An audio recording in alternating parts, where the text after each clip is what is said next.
I think we're good. Cool.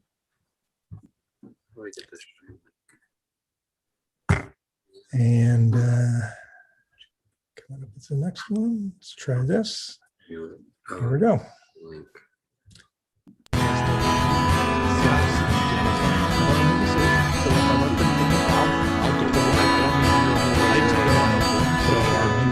Yeah, well, you know, that's like just your opinion, man.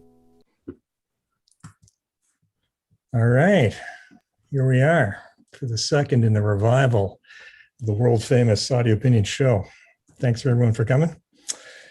Our host today, myself, Andrew Broughton, Brian Maddox, the original host. OG. Who's going to help me because I'm not a host. I'm just a sound guy, out of work sound guy, like a lot of us. So yeah, first thing we got coming up here today, if you haven't seen the show before, is we have a very important poll, right, Brian?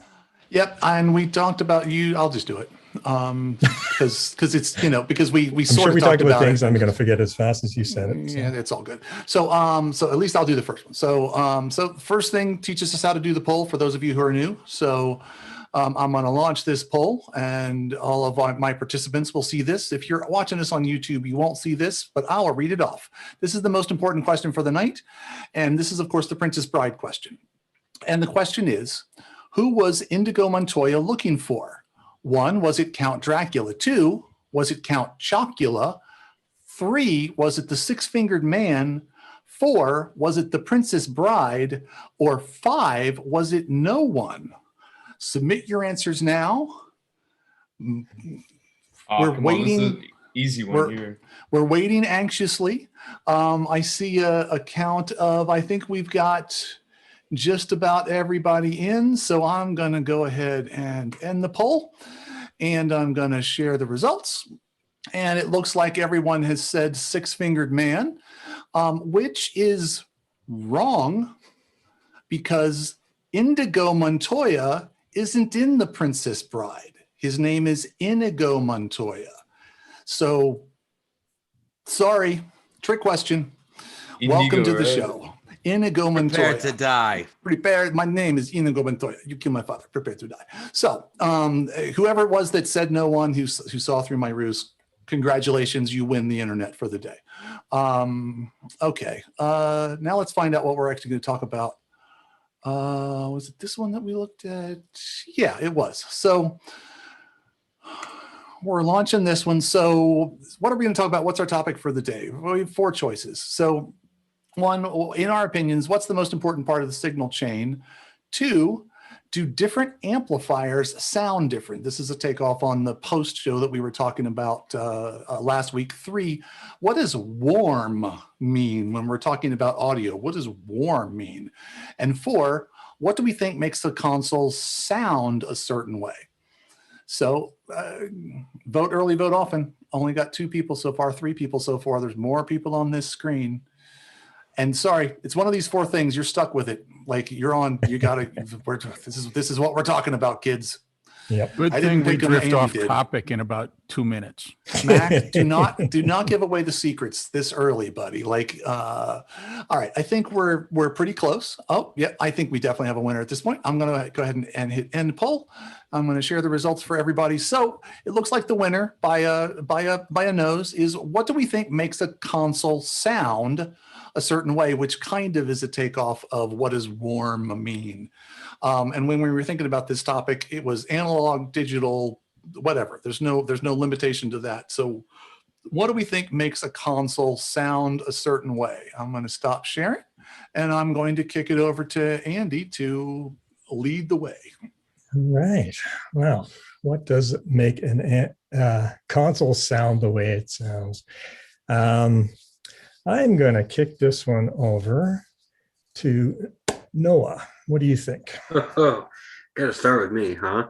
Absolutely. Honestly, I don't know like the inner workings and like the technicality of what goes on in a desk, but I do know that the old analog desks sound way warmer, full-bodied, if you will.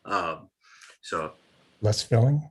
Yeah, less filling and taste great. to technically, I have no idea. I haven't learned like the components of what happens inside of them, but I do know old warm analog desks, the old H3000s and stuff like that just sound better than new digital stuff.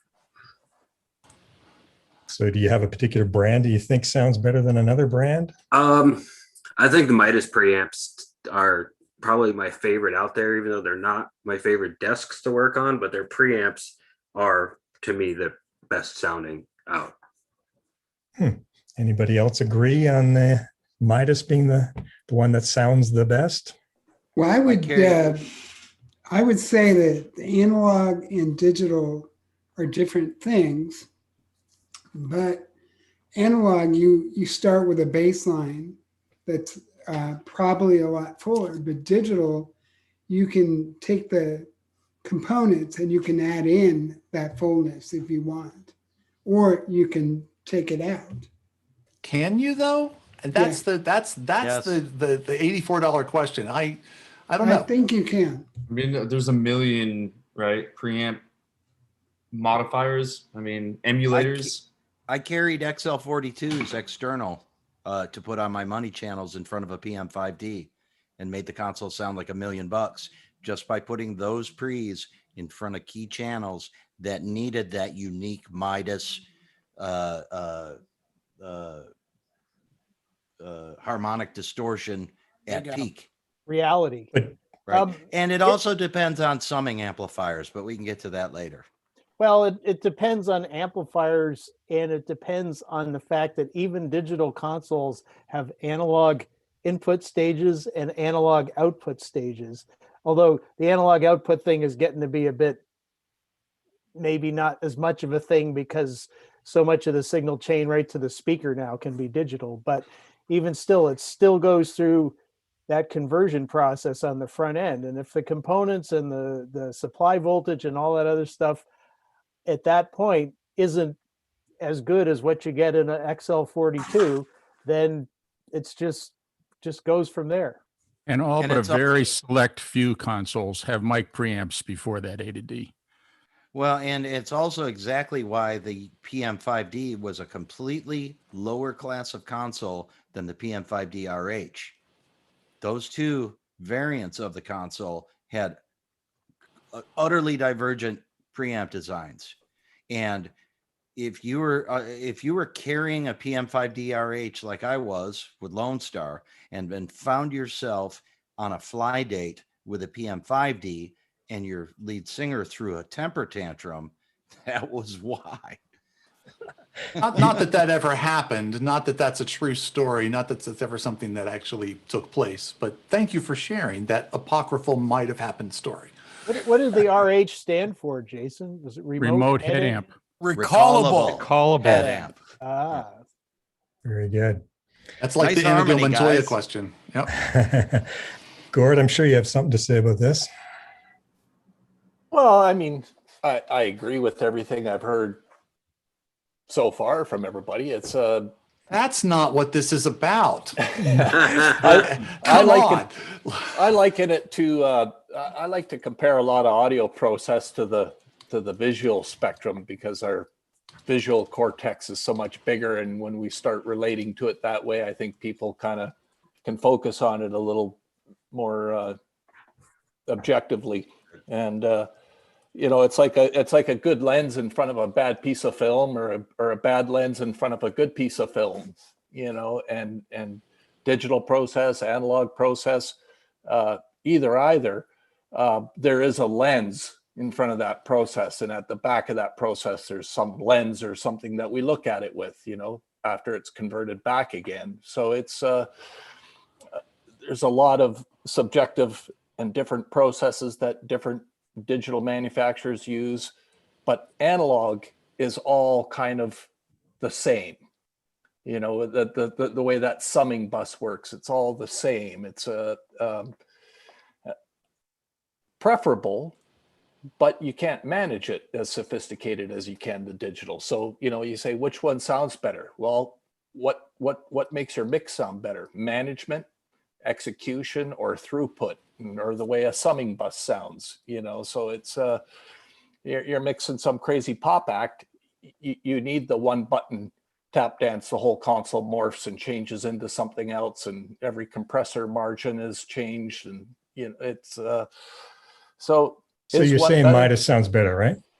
Well, I think that's my takeaway. Probably that's all he said. At some just critical assessment of the throughput and artifacts of the way the bus works, probably a Heritage or an XL4 does sound better than any comparably sort of marketed or priced digital desk. Mm-hmm. And that's your key word right there, artifacts. Are right. the artifacts pleasant? Right, and, right. And can they be simulated? Could you simulate those with a digital process of some sort? Can you simulate those artifacts? Midas worked very hard to achieve that. But Gordon brings up a good point, price point.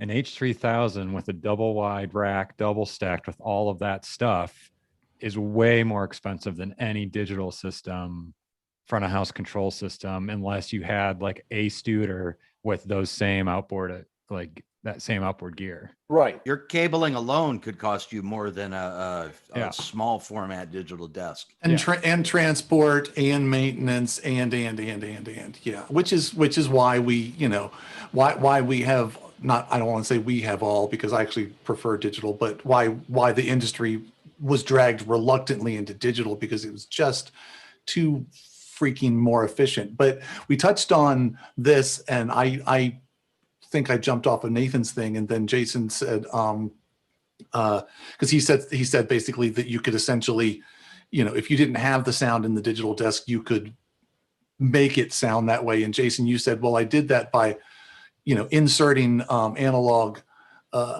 outboard, which essentially, as far as I'm concerned, is like, well, then, yeah, you got the analog sound because you brought the analog gear. I think an interesting conversation with current plug-in technology is, can you actually, I know everybody says you can, but can you actually model in digital modeling what these old analog pieces are actually doing? Can you actually say, I'm going to take my whatever, Digico SD7, and I'm going to make it sound like that Heritage 3000 by just using the right plugins?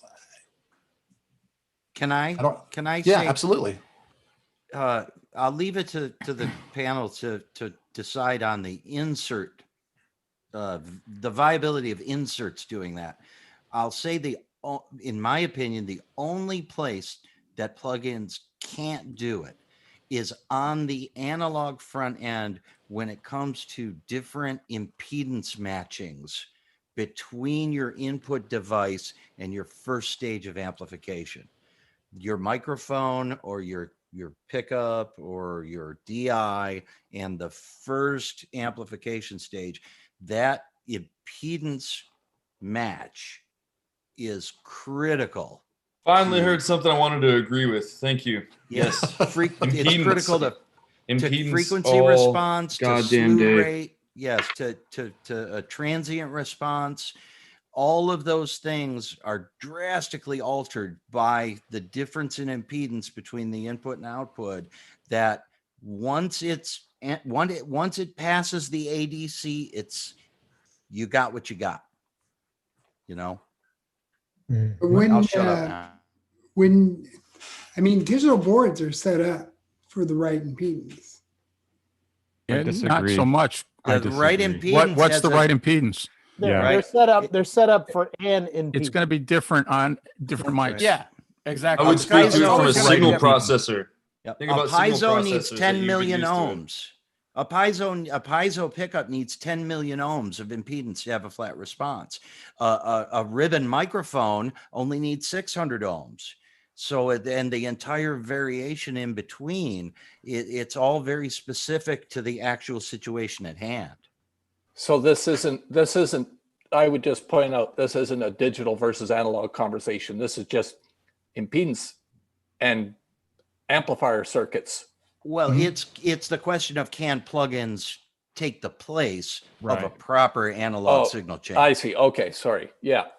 So the idea is, and Gordon, I didn't mean to interrupt you, so sorry. So the idea is like, okay, so I like the sound of a Midas pre, for instance, can I plug Model into a that. Digico pre and model it and have it? And and JC, I think you hit it perfectly. It's impedance. It's also the interactivity between the source and the input, because the two things play off of each other electronically. So it's not even just a simple matter of, well, as long as I match the, this exact rate, this exact number of impedance for this exact microphone, then I'll get it. It's, as that analog mic pre-circuit, as the microphone loads it in different ways and that impedance moves at different frequencies. I mean, this is where that extreme complexity It's of a an reactive analog, load. it's a reactive load. Exactly. Thank you. Perfect. And that's where I used to, and part of why I brought this up is because I used to very much think like, oh, I can just like grab an EQ and duplicate the same effect, like no big deal.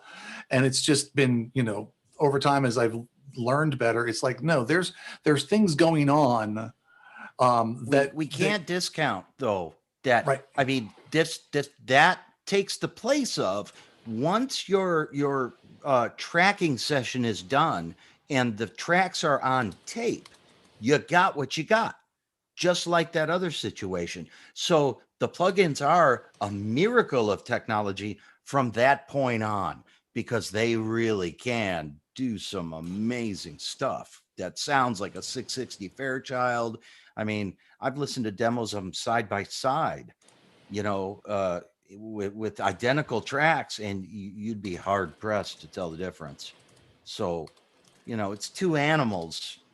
They're two different It's things. kind of about knowing your tools. Like any of these things can kind of, each thing has its own flavor, right? All of the digital brands, and each one has a different cost to the analog circuitry of the preamp.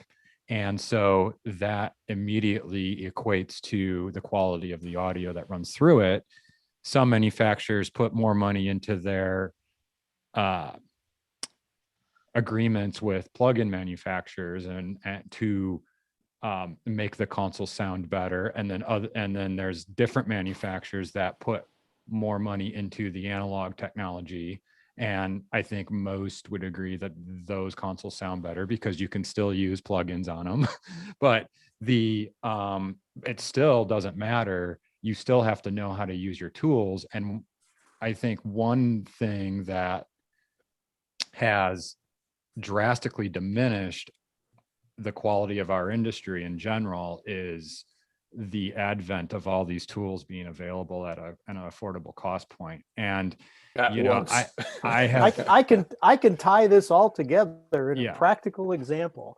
I was doing an award show, and we're sound checking one afternoon, and all of a sudden the radio lights up. Like, I don't know, is it the splitters? What it's like, everybody's like running around and they're checking stuff. I'm the RF guy, so I'm not involved really, but I go like, what's going on? And they go, well, suddenly just everything sounds kind of thin and weird. And it's like, so we still have like a 3-way analog split between front of house monitors, the trucks and all that stuff. And somebody's like, maybe like did the impedance change all of a sudden? It just sounds different. Blah, blah, blah. This goes on for like 10 minutes. And somebody finally looks in the file that they've loaded for the next band up. It starts flipping through the pages, and it's like, this kid had like, plug in. They had a chain for every single input. And there was just so much stuff piled on so much stuff piled on so much stuff that it couldn't possibly sound good no matter what happened. And that was on a console that, when I actually mixed something on one of these consoles that I'd done dozens and dozens and dozens of shows as the RF guy and only heard it in a set of ears or whatever, and actually was mixing, I went like, is that what that thing actually sounds like? I can't believe it. So anyway, so to pile that and then all this other stuff on top of it, and suddenly it sounds like crap. And people, what did they think it was? They thought it was mic loading. They thought it was loading through the splitter because it sounded so thin all of a sudden. So there's a kind of tie-in to what Pete was saying of just, But it goes more than that. I mean, even back in the old days, people knew how to make like a 4K sound really good, and 4K shows could sound as good as an H3000 show if the right person was driving it.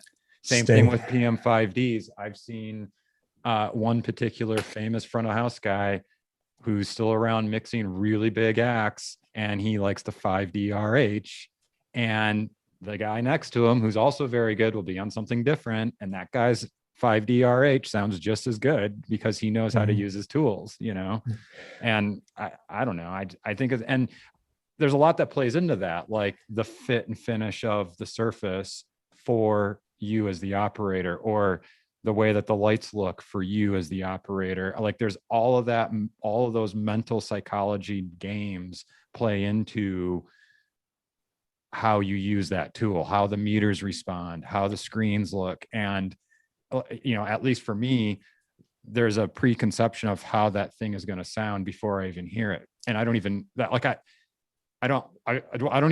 want that opinion, but it's there. Like you can't control it. It's just always there, just like the purple H3000, Well, we're a lot of us are saying that the preamps are such an important part of this whole thing. Could you take a good preamplifier, plug it into most of any of the bigger name consoles, and would the sound be the same? Could you get that same sound? They all use different algorithms for their summing amplifiers. Mm-hmm. Yep. And the ADCs are different too. So it's and that's the thing. It's one of the biggest challenges we've talked about this, I think, on the show before, is people grab digital console systems and say the mic pre's on this console system sound so much better than the mic pre's on this console system. And it's like, you can't hear the mic pre's on a Digico console. You can hear the mic pre's through a Digico console, and that's a sound. Or you can hear the mic pre's on a Midas Pro Series console through a Pro Series, and that's a sound. Mm-hmm. But Spectrum Sound set up a touring rig for one of their clients with all Midas pre's in front of it wasn't a Digico, it was the SSL story. SSL. Yep. Set up all my Midas pre's in front of an SSL, and it sounded good. Yeah.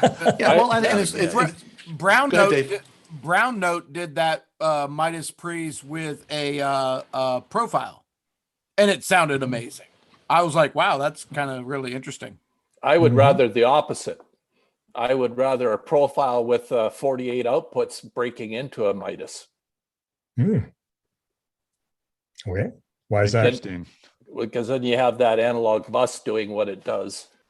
And then you have that digital front end and all that tap dancing magic with one button out in front of an analog bus.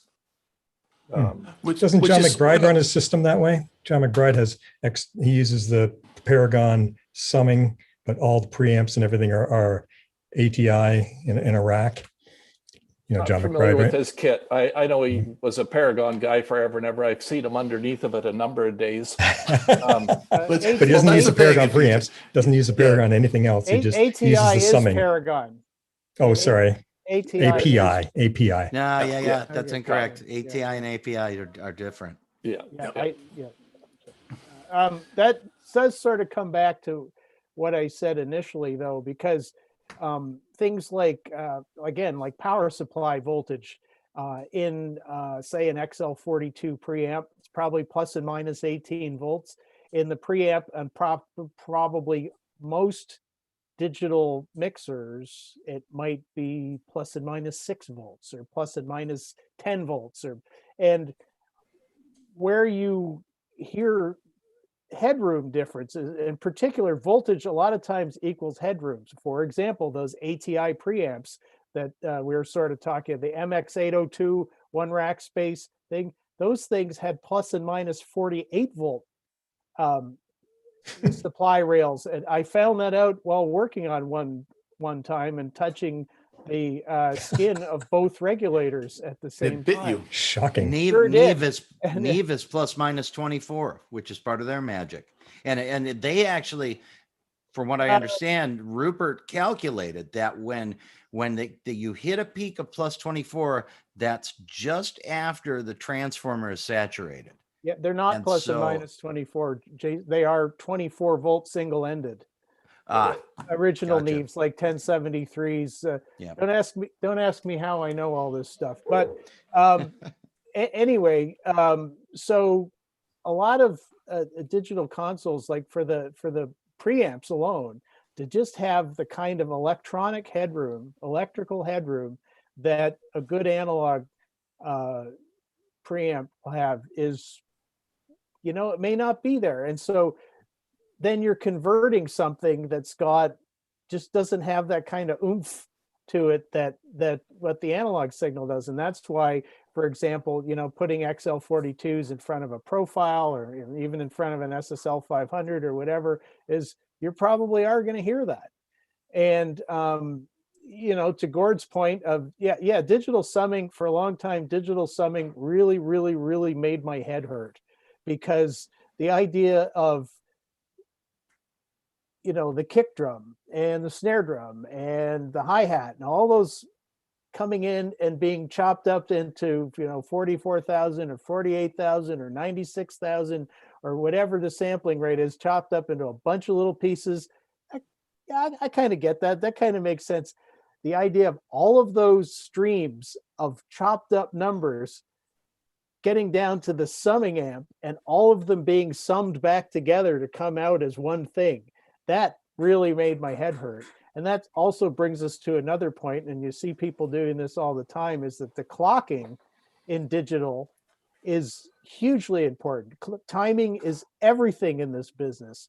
And the clocking, and so people take, like, for example, a 5D and they put like a $4,000 clock, external clock on it, and you can hear that. And again, it partly comes down to economics, but it also just comes down to accuracy. And again, in the digital world, timing is everything. Getting all those little chopped up bits to come back together and reassemble into what it was when it left the stage is a pretty neat trick. And speaking of timing, we want to make sure everybody gets a chance to talk. So Caleb, I haven't heard from you. What do you have to say about sound of consoles?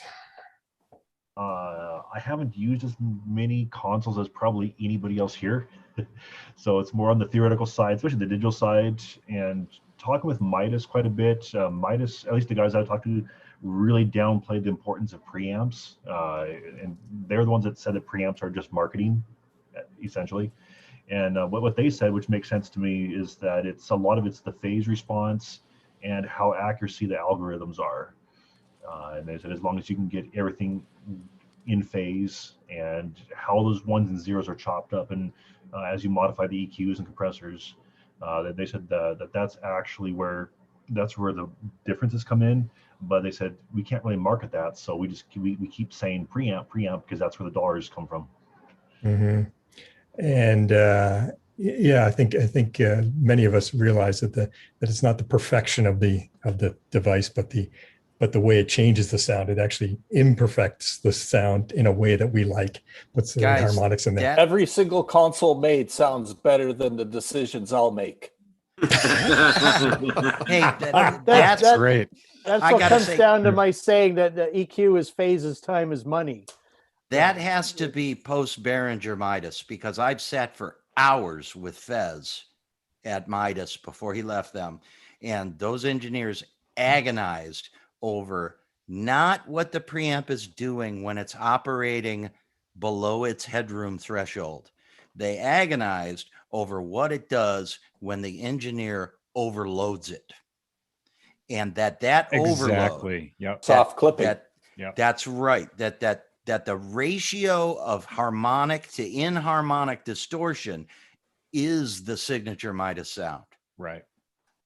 At overload, that it's perfectly accurate, just like all the other consoles. I mean, Yamaha is notorious for decades obsessing about accurate reproduction of the waveform. Even if it sounded like garbage, it had to be accurate. Mm-hmm. Whereas Midas took that opposite artistic, if you will, approach, that if the engineer chooses to abuse the equipment, is it going to sound good or is it going to sound bad? Mhm.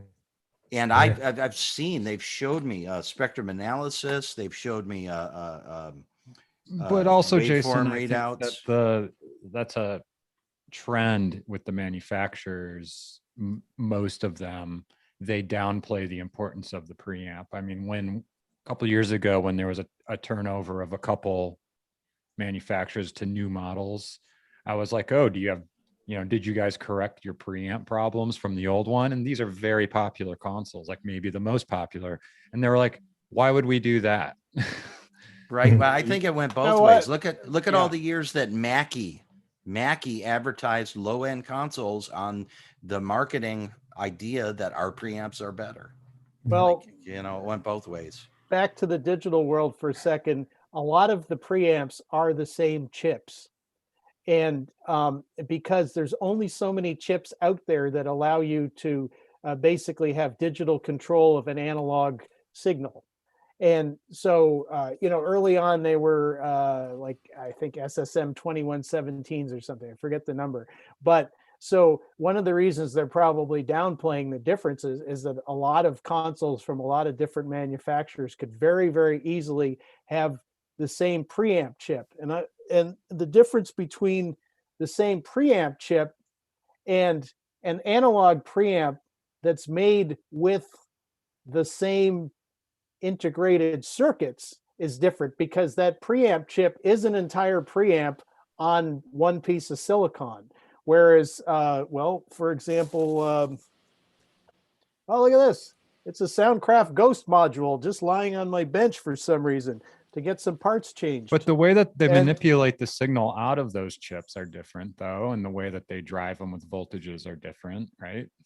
Well, to a certain extent. I mean, all those chips are going to have like a data sheet and everything, and they're going to say these are the parameters you need to meet to power it. These are the parameters that you need to meet to come out of it, and so on and so forth. These are the ancillary pieces of electronics that you need to have around it to condition it so it doesn't blow up when someone hits the phantom power switch or whatever. So, and to a certain extent, the choices of those external components can affect the sound as well.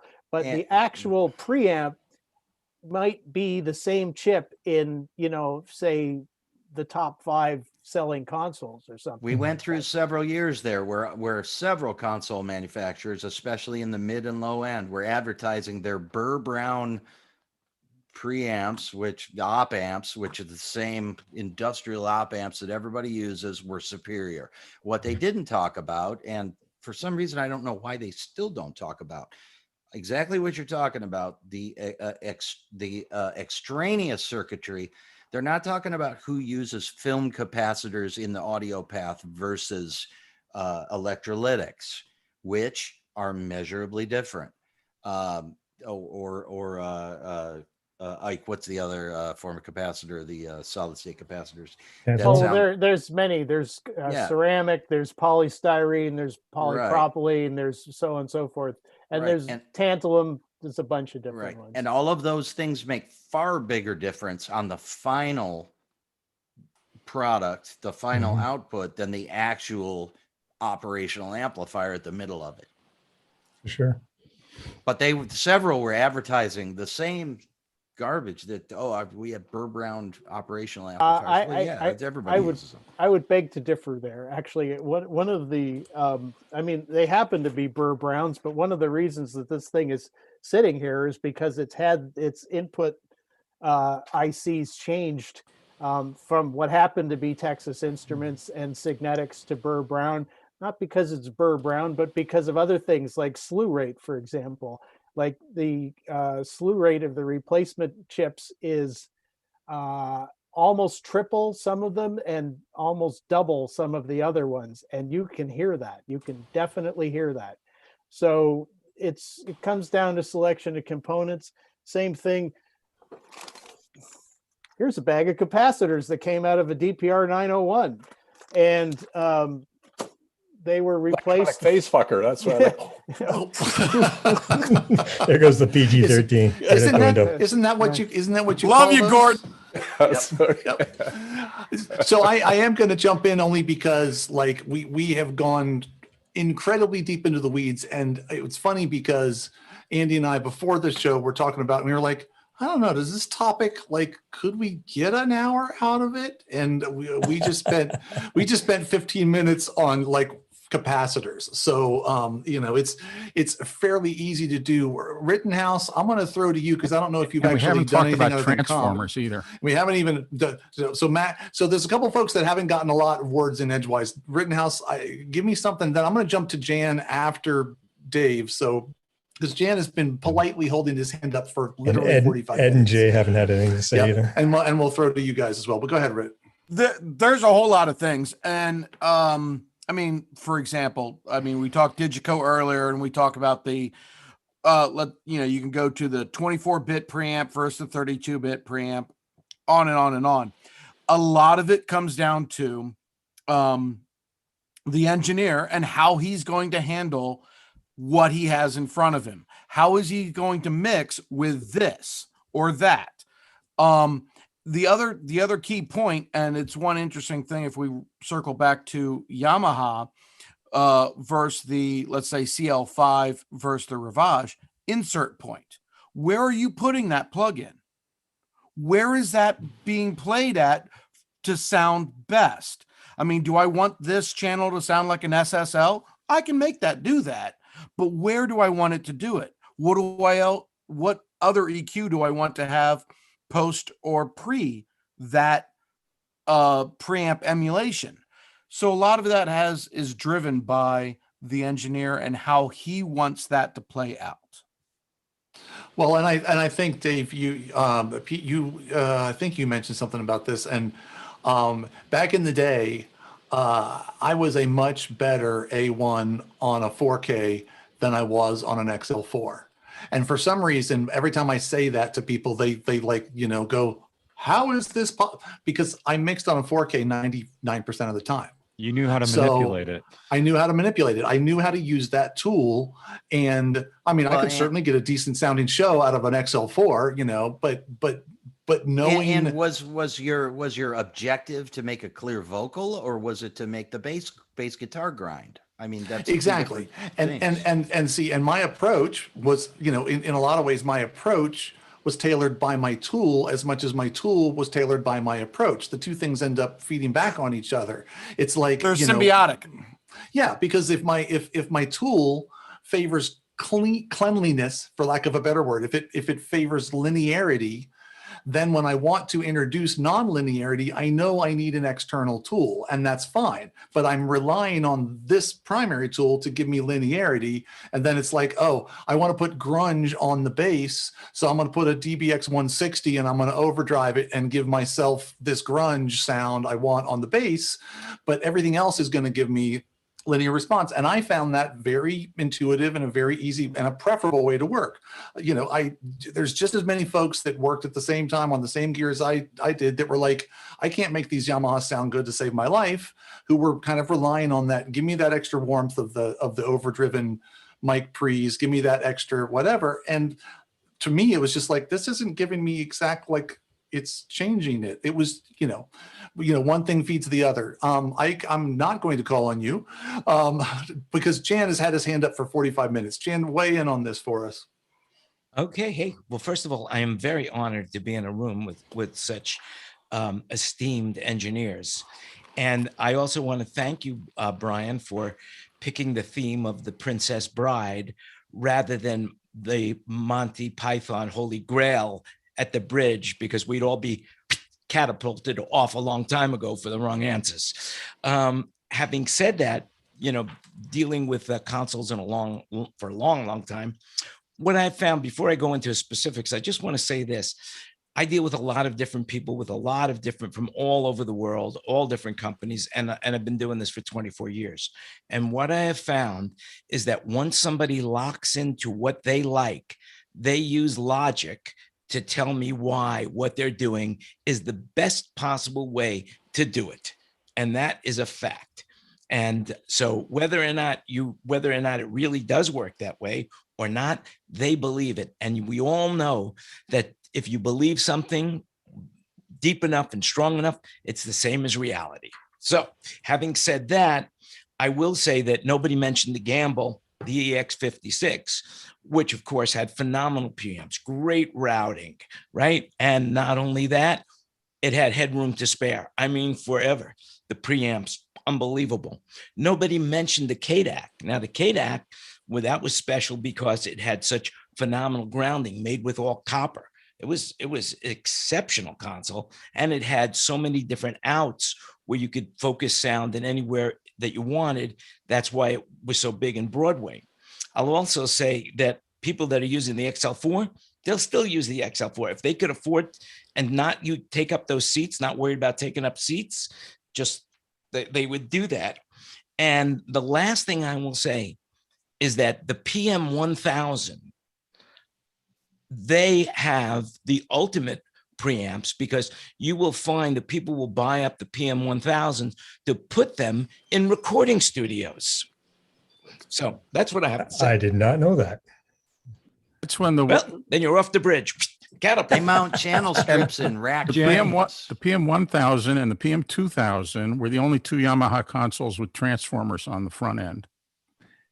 And Yeah. Jan, Took I them had out to 'cause they were rebuild a too heavy. 2800 for a client because they were having awful shows and felt like having the console that they had when they started touring would make them have better sounding shows. And that was a PM 2800. So yeah, you're right. Like it, which was an awful console. Yeah, but I love the fact that everybody looks at it and says, "Oh yeah, the old detented gain switch." Exactly. Yep. Can I jump in here for a second again to sort of tie things together? Brian, you're saying about mixing on a 4000 versus an XL4, and it has so much to do with familiarity and knowing how to work the machine. And one time years ago, the company I worked for, we did. It was, I think it might have been Rye Cooter. It was a one-off, but the guy, it was a big deal. The person mixing him had worked for some big English artist. And anyway, we were, and the console at the time was a PM2000. And the PM2000 actually had a peak light on it. But man, if you were used to using that console, you never saw that peak light come on because it came on at like plus 28 or something like that. And I happened to be, I don't think I was working the show, but I happened to be like in a seat, like right behind front of house or something like that. And I noticed that the guy had the peak lights were coming on his vocals. And he had the attenuators at about probably 2 o'clock. And I had never, ever run a vocal that hot on a console. And I wondered for years, what was he playing at? What was he thinking of? And after I used some Midases, because I hadn't used that many Midases at that time, after I'd used some Pro 3s and Pro 4, Pro 5, a couple other Midas consoles, and realized that you park your input gain at about 2 o'clock, and that gives you a good mic preamp. And I thought, that guy was so unused to using a Yamaha console that he just turned the input gain attenuators to the physical position where he would put the pot on the Midas. And yeah, I mean, the show happened, it sounded fine and everything like that, but I had never seen a console misused like that before. And I'm sure that it was simply from muscle memory of this is where you set your input gains. I did a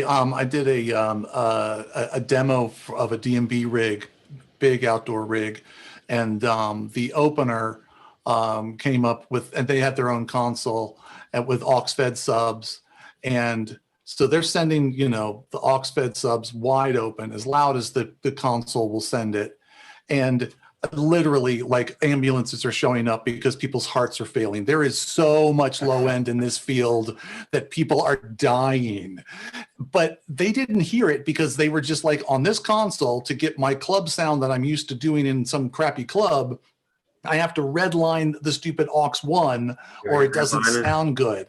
And I had to go in the processor and take like 15 dB, 20 dB off because it was killing people. Ed, Jay, we haven't heard a lot from either one of you guys, so weigh in on us and give us your What's your favorite board? What's your favorite board, Jay? I mean, I hear a lot of like Midas XL4s and SSL4Ks and PMs and stuff like that. The first board I ever got my hands on was a 5D. So I guess maybe I'm a little partial there, but I mean, I would just start bitching about this whole conversation if you guys really want me to. So I started as a systems tech before I ever got to front of house, and the arrays would be perfect. And my whole job for 10 years is to honor people's riders, right? You're a touring engineer, you're coming into the Bay Area, and I would get a call, and here's your thing. You're like, I have to have a heritage. I have to have a profile. I have to have a SD9. I'm like, okay, that's fine. They all will sound the goddamn same out of the system, but okay. The other one I would say is like a lot of people say no to production consoles. Like, oh, I don't want that production console in there. I want to go straight to the signal processor because of whatever reason. Oh, okay, it's fine. Screw everybody else on this festival or whatever. Sounds like you got a couple of chips on your shoulder there, Jay. I mean, that's what it is. Like, you really want to tell us who hurt you. Tell us how you feel. You want to lug in this XL4, like, really? Oh, I'm sorry. I've had what was the one I just had to deal with recently? This is like last week. Again, this is why I tell everybody, try to have a signal processor in line and do all of your tuning at the signal processor and not at the console. I see a lot of people trying to do that, but there's so many variances, variances in, you know, the console EQs and things like that, that if I just do it at the signal processor, like whatever you bring is going to be fine, right? But I still see lots of had a guy, they wanted, I won't name them because they're pretty huge name, but they wanted VDOSs in 2 weeks. I thought we retired those. And with the VDOS, they just had to have profiles on everything. Even offered a Rivage, and they took a profile over a Rivage, and Rivages were in stock and the profiles were out, but just had to have a profile because that's what they had to have, and they can't have a production console in line. And well, sometimes you have a file for your particular console, and that's easier, right? The profile offers Waves plugins natively, so I mean, there's that. But I mean, I get so many. I'll argue this one. If we're putting analog gear in front of digital gear, okay, because I see like, oh, I have to have this Avalon tube compressor. Okay, fair enough. But if you're gonna tell me, like, I think Jan nailed it, where they're just so used to that thing and they will preach it to you. Like, I have to have my stealth core SD. I have to, because the whatever. Or I have to have, I would say this here. I'll meet everybody in the middle before I just lose you all with hatred. And vitriol. Before you do that, Jay, I want you to know I have 3 profiles in inventory. If you need one, let me know. Uh-oh, did we lose them? Where'd you go, Jay? No. If they were all lined up for me, and I had the system tuned, and you could just say which one will you take, I'd take the Midas. I would. So there's my piece, I guess, making there. I would take the Midas. I would take a Pro anything. Sounds like you'd be happy with whatever, right? Whatever they give you. Well, the Heritage Ds. Has anybody used the Heritage Ds yet? No, but I'd like to. It's got a lot of electric clown barf on it, so I'd probably like it. Lots of what? Hey, Jay, one thing that might help you. Barf. Electric clown barf. One thing that might help you in the future to understand, some of us guys who spent years and years and years with artists, you got to realize some of us spend significant portions of our tours having our artists give us ulcers about bullshit. And any change to our normal routine is an opportunity to get fired.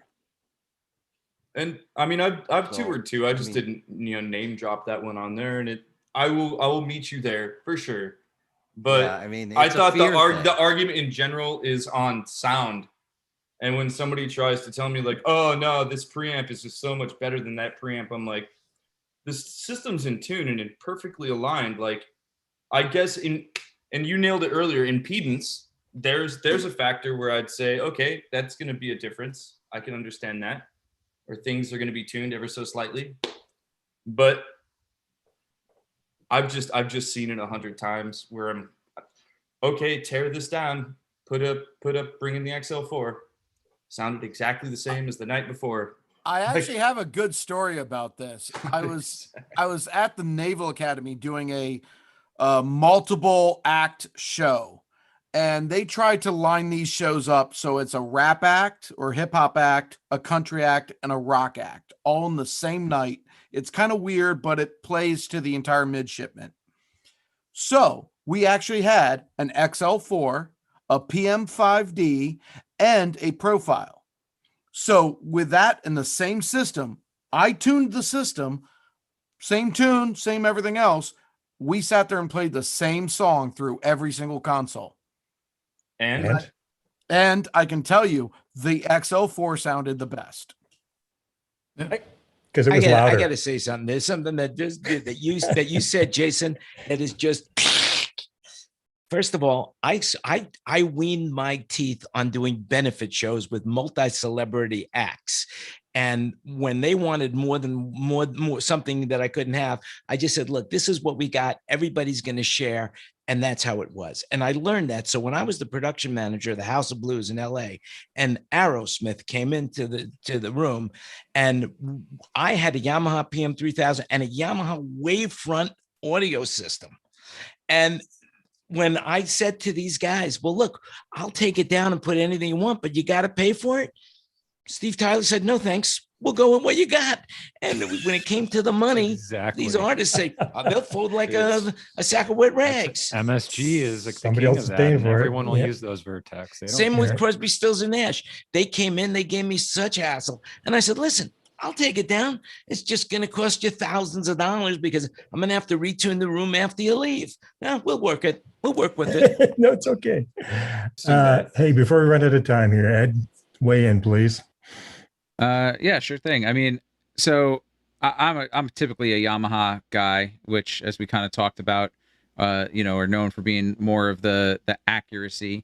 And I mix much differently than I used to when I was mixing on analog consoles. I leave a lot more headroom on my front end than I would, on any analog console I was mixing anything on. So the tool, I feel like, shapes much of what I do to make the console sound or make the sound a certain way. And it's a combination of many things that people were talking about, what the chicken or the egg, does the tool shape you or do you shape the tool? I think Brian was talking about that earlier. So it changes my workflow, absolutely. But so the console that's in my background, that went into a studio. And one of the big things, being a teaching facility that it was supposed to be, was I said, you know what, I want to have an analog front end. And I looked for in the used console market. And this thing sounds like an old Trident because it was built by the engineers from Trident when it closed.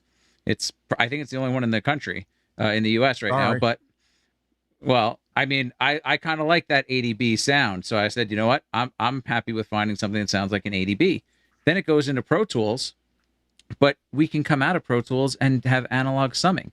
So part of the thought of having this console or, any analog, any console, I was looking for an analog console, but this one I liked in particular, was there's a lot of project studios near me who can do in the box mixing that maybe they're not getting what they want out of their mixes. And they can come here now and throw their mixes on a console and feel their mix in a different way. So as much as, we talk about digital or analog, it's so much how our comfort level, as Brian and others have said. And sometimes it's just about hearing something different than what we hear all the time.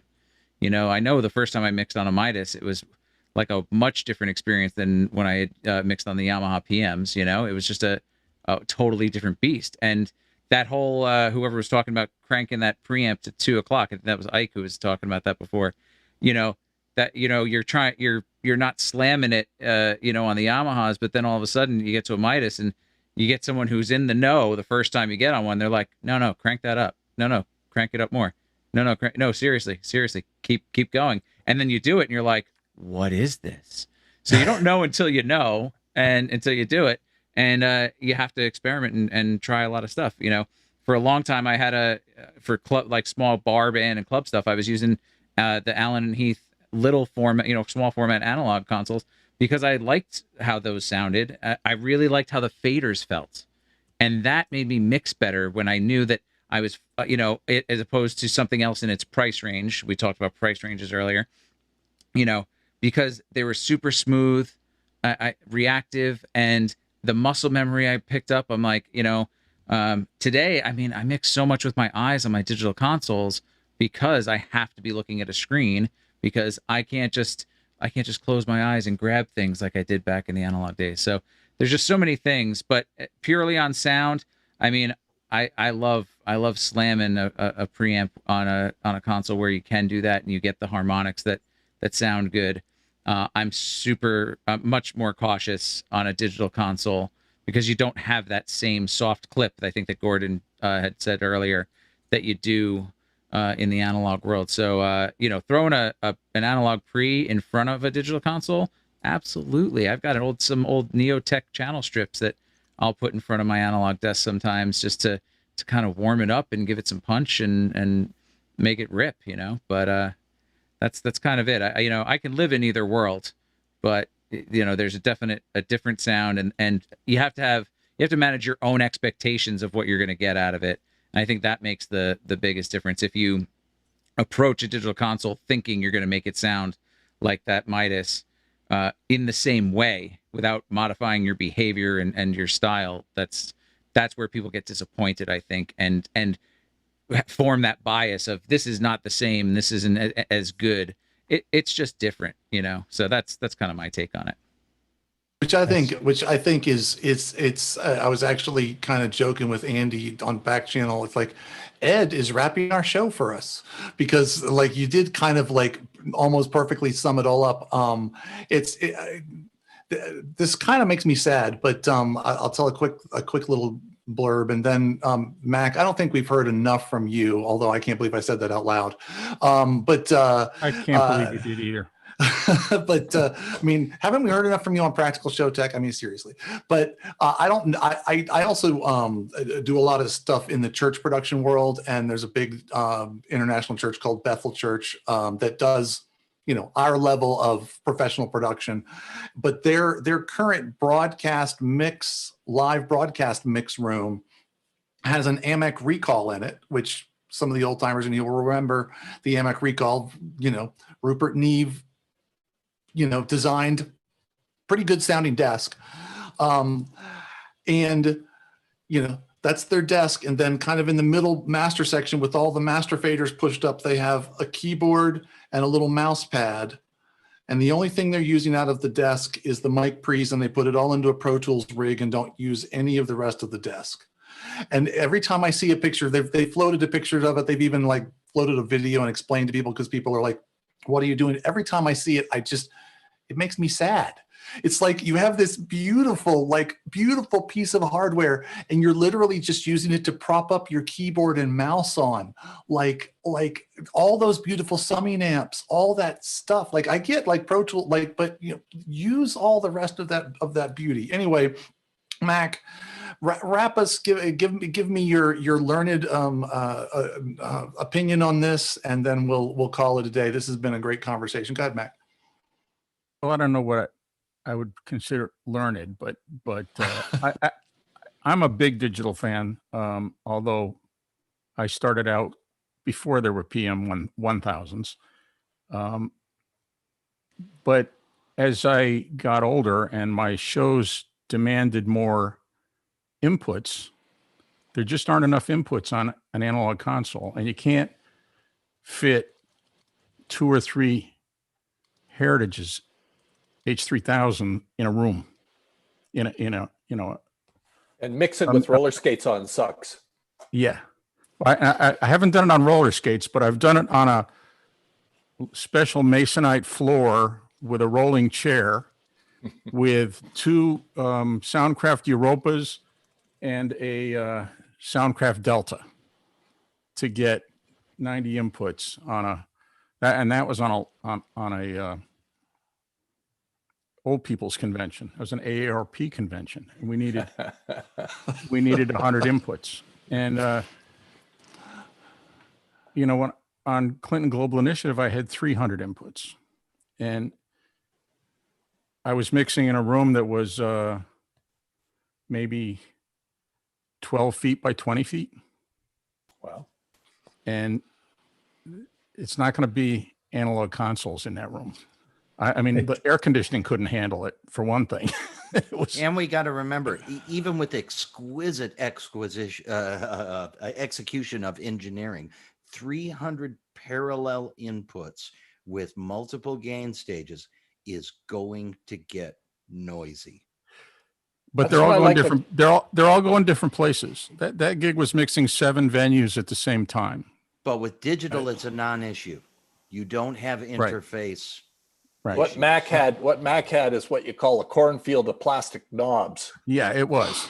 But you could do it. I did it on a Studer Vista 5, and it was 5.5 feet wide.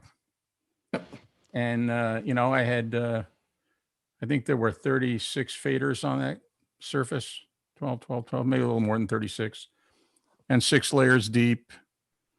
And center section, there was 180 faders on the center section. You could get a lot done that way. And I currently mix on a console that's 16 faders wide, but it's a 96 input console with probably 120 outputs, and you can get around on it because it was designed for that. You can fly stuff in and out of layers by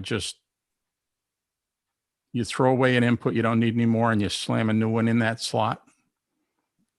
And it's super fast to use. I wish I had the 32 fader surface, because it is kind of tight with 16 faders, but you can still load up a lot of stuff. Well, and I'm sorry, Mac. I just interrupted you, and I didn't mean to. But I think Mac actually finishes us up with a really good point, which is we can spend hours navel gazing about various mic pre's and overload rates and this is and that's and whatever. But at the end of the day, there are practical things that play into all of this that often are way above our pay grade. It's like transport cost and artist comfort, Jason, to bring up yours, and seat kills and routing flexibility and just on and on and on and on, all these other things that at the end of the day often take precedence over no matter. It's okay, we're gonna have to put up with the mic pre's that only sound 99.99% as good as the ones we really like in order to fit 180 inputs into this much space. It's been a great conversation. I've loved the input that everybody had. Thank you, everybody, for what you've added. Thank you, Andy, and thanks for all the new faces coming in. Yeah, thanks for all the new guys coming in. That's great. It's fantastic. So we'll close up. If you're watching this or see this and you're interested in joining us, forget it. Shoot me in. Don't have to forget about it. You can't do it. But that means you're on my YouTube. Unless you're Canadian. But if you're watching this either now or later and you're not here on Zoom, that means you're on YouTube, which means that you're on my YouTube channel, which means that you can contact me directly through my YouTube channel, and I'll be happy to sign you up. All opinions are welcome. Not all opinions are agreed with. With that, thank you, everybody, for joining us. Let's do the wave. And Andy Broughton, why don't you roll that fabulous bean footage? Yeah.